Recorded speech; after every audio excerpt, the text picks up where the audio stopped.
Good morning प्यारे विद्यार्थियों। आज हम पढ़ेंगे यात्रा साहित्य। यात्रा साहित्य का प्रारंभ कब से हुआ और प्रमुख यात्रा साहित्य कौन कौन से हैं, यात्रा वृत्तांत कौन कौन से हैं।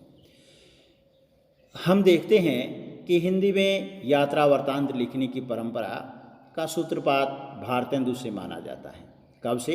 भारतेंदु हरिश्चंद्र से माना जाता है। भारतेंदु ने सरयू पार की यात्रा, मेहदावल की यात्रा, लखनऊ की यात्रा आदि शीर्षकों से यात्रा वृत्तांतों की रचना की है। हिंदी में प्रमुख यात्रा वृत्तांत इस प्रकार से हैं। दामोदर शास्त्री ने 1885 में मेरी पूर्व दिग्ग यात्रा नामक यात्रा वृत्तांत लिखा। देवी प्रसाद खत्री ने रामेश्वर यात्रा 1883, बद्रिकाश्रम यात्रा 1902 में लिखा। शिव प्रसाद गुप्त ने पृथ्वी प्रदक्षिणा 1914 में लिखा। स्वामी सत्यदेव परिव्राजक ने मेरी कैलाश यात्रा 1915 में और मेरी जर्मन यात्रा 1926 में लिखी। महेश प्रसाद ने 1930 में मेरी ईरान यात्रा लिखी। कन्हैयालाल मिश्र प्रभाकर ने मेरी जापान यात्रा 1931 में लिखा। राम नारायण मिश्र यूरोप यात्रा में 6 मास 1932 में प्रकाशित हुआ। राहुल साकरात्यायन ने मेरी तिब्बत यात्रा, मेरी लद्दाख यात्रा, किन्नर देश में घुमक्कड़ शास्त्र, राहुल यात्रावली, यात्रा के पन्ने, एशिया के दुर्गम भूखंड, चीन में कम्यून, चीन में क्या देखा। तो इस प्रकार से राहुल साकरात्यायन ने बहुत से यात्रा वृत्तांत लिखे हैं। सतराम ने स्वदेश विदेश यात्रा 1940 में लिखा। रामवृक्ष बैनीपुर ने पैरों में पंख बांधकर 1952 और उड़ते चलो 1954 में लिखा। भगवत शरण उपाध्याय ने वह दुनिया में 1952, कलकत्ता से पैकिंग 1955, सत्य नारायण ने 1940 में आवारे की यात्रा और यूरोप के झरोखे में युद्ध यात्रा 1940 में लिखा। सेठ गोविंददास सुदूर दक्षिण पूर्व 1951, पृथ्वी परिक्रमा 1954। उसी प्रकार से आगे आते हैं यशपाल, लोहे की दीवार के दोनों ओर 1953, राह बीती 1956। काका कालेलकर ने हिमालय की यात्रा 1948 और सूर्योदय का देश 1955 में लिखा। उसी प्रकार से मुनि कांति सागर ने खोज की पगडंडियाँ और खंडहरों का वैभव भी यात्रा वृत्तांत लिखा है। अब हम देखते हैं कि यात्रा वृत्तांत क्या चीज़ है, किसे कहेंगे और किस श्रेणी में आता है। यात्रा वृत्तांत का एक शोर निबंध को तो दूसरा शोर संस्मरण को स्पर्श करता है। क्या कह रहे हैं कि यात्रा वृत्तांत का एक किनारा किससे जुड़ता है? निबंध विधा से, और दूसरा संस्मरण विधा से। यात्रा वृत्तांत बहुत समय से लिखे जाते रहे हैं। फाहियान, वेन्सांग, इत्सिंग, अलबरूनी, मार्कोपोली आदि ने अपनी अपनी यात्राओं के बारे में लिखा है। ऐसा नहीं है कि हम भारतेंदु युग से ही ऐसा मानते हैं, लेकिन इससे पहले भी हमारे इतिहासकारों ने यात्रा वृत्तांत लिखे हैं। यात्री को यायावर, घुमक्कड़ और बंजारा भी कह देते हैं। आधुनिक युग में यात्रा वृत्तांत को भी साहित्य में स्थान मिला है। यात्रा वृत्तांत को भी साहित्य की विधा मान लिया है। यहाँ यात्री अपने यात्रा विवरण में यात्रा के प्रभावों, प्रतिक्रियाओं और संवेदनाओं को भी अभिव्यक्त करता चलता है। यानी यात्रा वृत्तांत में यात्री जो हैं अपने संपूर्ण यात्रा के वर्णन में यात्रा के प्रभावों को लिखता है यात्रा की प्रतिक्रिया को लिखता है, संवेदनाओं को भी अभिव्यक्त करता है। साहित्य कोश के अनुसार यात्रा साहित्य में महाकाव्य और उपन्यास का विराट तत्व है। कहानी का आकर्षण, गीति काव्य की मोहक भावशीलता है, संस्मरण की आत्मीयता है, निबंधों की मुक्ति, सब एक साथ मिल जाती है। राहुल साकरत्यान, शिवनंदन सहाय, यशपाल, भगवत शरण उपाध्याय, अज्ञेय, रामवृक्ष बेनीपुर, सेठ गोविंद दास और विद्यानिवास मिश्र ने सुंदर यात्रा वृत्तांत लिखे हैं।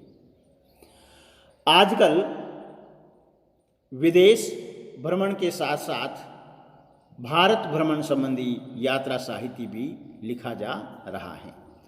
प्राकृतिक सौंदर्य का वर्णन भी यात्रा वृत्तांतों की एक प्रमुख प्रवृत्ति बन गया है।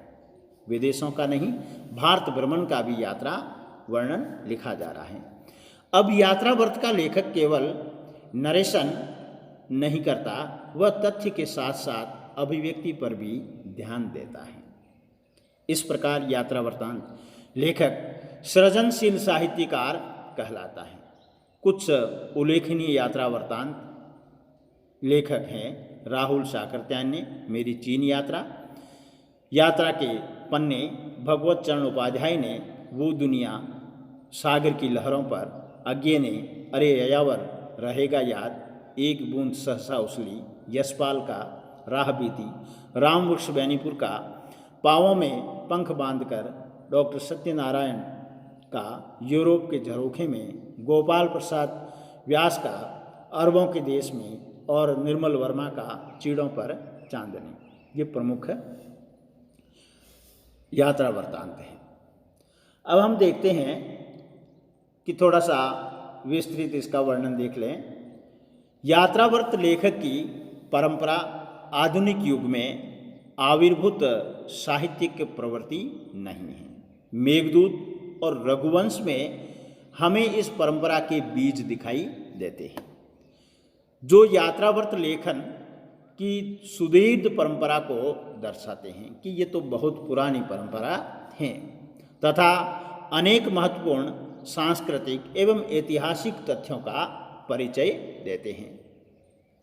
मेगास्थनीज लिखित इंडिका भी प्रकारांतर में यात्रा व्रत ही है। अब ये कह रहे हैं कि इंडिका जो है वो एक प्रकार का यात्रा वृत्तांत ही है। एवं बतुता, वेनसांग आदि अनेक विदेशी यात्रियों के यात्रा व्रत हमें प्राप्त होते हैं। यात्रा व्रत विधा के बारे में डॉक्टर प्रताप सिंह राठौड़ का कथन पठनीय है। क्या कहते हैं? यात्रा व्रत के विषय में एक तथ्य विशेष रूप से महत्वपूर्ण है, वह यह कि यात्रा व्रत साहित्य और इतिहास दोनों की धरोहर है। अब ये कह रहे हैं प्रताप सिंह कि यात्रा व्रत जो हैं वो साहित्य का भी विषय हैं और इतिहास का भी विषय है। साहित्यिक यात्रा व्रत लेखन में लेखक की व्यक्तिगत विशेषताएं भी भली भांति उजागर हो जाती हैं, किंतु ऐतिहासिक यात्रा व्रत में लेखक की व्यक्तिगत विशेषताओं की अभिव्यक्ति के लिए अवकाश ही नहीं रहता, क्योंकि लेखक एक तटस्थ दर्शक की भांति घटनाओं का यथा तथ्य वर्णन करता चला जाता है, जबकि साहित्यिक यात्रा व्रत में लेखक अपनी कल्पना एवं संवेदना के रंग भी भरता है। यानी साहित्यिक यात्रा व्रत और ऐतिहासिक यात्रा व्रत में अंतर है। साहित्यिक यात्रा व्रत में व्यक्ति हैं कल्पना और संवेदना से रंग भरता है, और ऐतिहासिक यात्रा व्रत में व्यक्तिगत विशेषताओं की अभिव्यक्ति की कोई वहाँ पर गुंजाइश नहीं रहती है। लेखक इन चीज़ों से तटस्थ रह करके घटनाओं का यथातथ्य वर्णन करता है, तथ्यात्मक वर्णन करता है ऐतिहासिक यात्रा व्रत में। लेकिन जब साहित्यिक यात्रा व्रत आता है तब उसमें लेखक की कल्पना शक्ति भी काम करती है और संवेदना के रंग भी उसमें आ जाते हैं। यात्रा व्रत विधा साहित्य में अब तक बहुत विकसित नहीं हो पाई हैं। आधुनिक हिंदी गद्य के कई अन्य रूपों की भांति यह रूप भी पाश्चात्य साहित्य के संपर्क में आने के बाद ही विकसित हुआ है। आधुनिक गद्य के प्रारंभिक रूप में यात्रा विवरण लेख के रूप में मिलते हैं। भारतेंदु हरिश्चंद्र ने भी उनका उल्लेख किया है। यह स्पष्ट होता है कि किसी यात्रा के विवरण को रोचक एवं आकर्षक शैली में प्रस्तुत करना ही यात्रा व्रत है, किंतु साहित्यिक मानदंडों की दृष्टि से कुछ और विशेषताएं भी उनमें अनिवार्य रूप से मौजूद रहनी चाहिए, जो इन्हें शक्तिशाली और प्रभावी बनाती है। उनमें स्थानीयता, तथ्यात्मकता, आत्मीयता, वैयक्तिकता, कल्पना शक्ति, रोचकता तथा विशिष्ट अभिव्यंजना शिल्प भी शामिल होता है। लेखक जिस स्थान का वर्णन कर रहा है उसके स्थानीय जीवन स्पंदन को वहीं के मुहावरे में पकड़ते हुए उसमें निजी आत्मीयता के रंग लेखक भरे, लेकिन तथ्यों को छोड़े बिना, क्योंकि यात्राव्रत में लेखक की संवेदना एवं सहृदयता न आकर मात्र तथ्य ही आए तो भी वह रचना मनोरंजक पठनीय लेख न रहकर नीरस और भौगोलिक वर्णन मात्र बन जाता है। वैसे तो कल्पनाशीलता साहित्य की प्रत्येक विधा में अनिवार्य तत्व है, किंतु यहाँ एक नए रूप में प्रस्तुत होती हैं। इसमें लेखक अपने भोगे हुए अतीत के यथार्थ को कल्पना के माध्यम से प्रस्तुत करता है। साहित्यिक यात्रा वृत्तांत अनेक रूपों जैसे सृजनात्मक, प्रकृति चित्रण प्रदान, जीवन दर्शन विषयक, संस्मरणात्मक, व्यक्तिगत पत्र के रूप में आदि में विभाजित किए जा सकते हैं। हिंदी की अन्य साहित्यिक विधाओं के समान यात्राव्रत लेखन की शुरुआत भी भारतेंदु युग से हुई है। स्वयं भारतेंदु ने सरयू पार की यात्रा, हरिद्वार की यात्रा आदि व्रत लिखे हैं।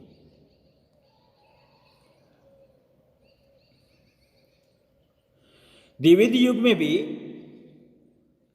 यह विधा अधिक परिष्कृत हुई। इस काल में गोपाल राम गहमरी लिखित लंका यात्रा का विवरण प्रसिद्ध यात्रा व्रत है। इसके पश्चातवर्ती छायावादी युग में विपुल मात्रा में यात्रा व्रत साहित्य लिखा गया, जिसमें सर्वाधिक प्रसिद्ध एवं महत्वपूर्ण राहुल सांकृत्यायन की रचनाएं हैं, जो इस विधा की धरोहर रचनाएं मानी जा सकती है। गंगा से वोल्गा तक, तिब्बत में 1.25 वर्ष आदि इनकी प्रसिद्ध रचनाएं हैं। राहुल सांकृत्यायन ने घुमक्कड़ों के मार्गदर्शन के लिए घुमक्कड़ शास्त्र नामक रचना भी लिखी। कह सकते हैं कि राहुल सांकृत्यायन के यात्राव्रतों ने इस विधा के नए आयाम प्रदान किए हैं। अज्ञे लिखित यह एक बूंद सहसा उछली, दिनकर लिखित देश विदेश, मोहन राकेश लिखित आखिरी चट्टान तक तथा प्रभाकर द्विवेदी लिखित पारी उतरी कहीं जय हो कुछ प्रसिद्ध यात्रा व्रत हैं, जो इस विधा में महत्वपूर्ण स्थान रखते हैं। तो प्यारे विद्यार्थियों, आज हमने यात्रा वृत्तांत के बारे में पढ़ा। प्रमुख यात्रा वृत्तांत कौन से हैं और यात्रा वृत्तांत निबंध के नज़दीक हैं, संस्मरण के नज़दीक हैं और उसकी क्या प्रमुख विशेषताएं होती हैं, इन सब का जिक्र किया।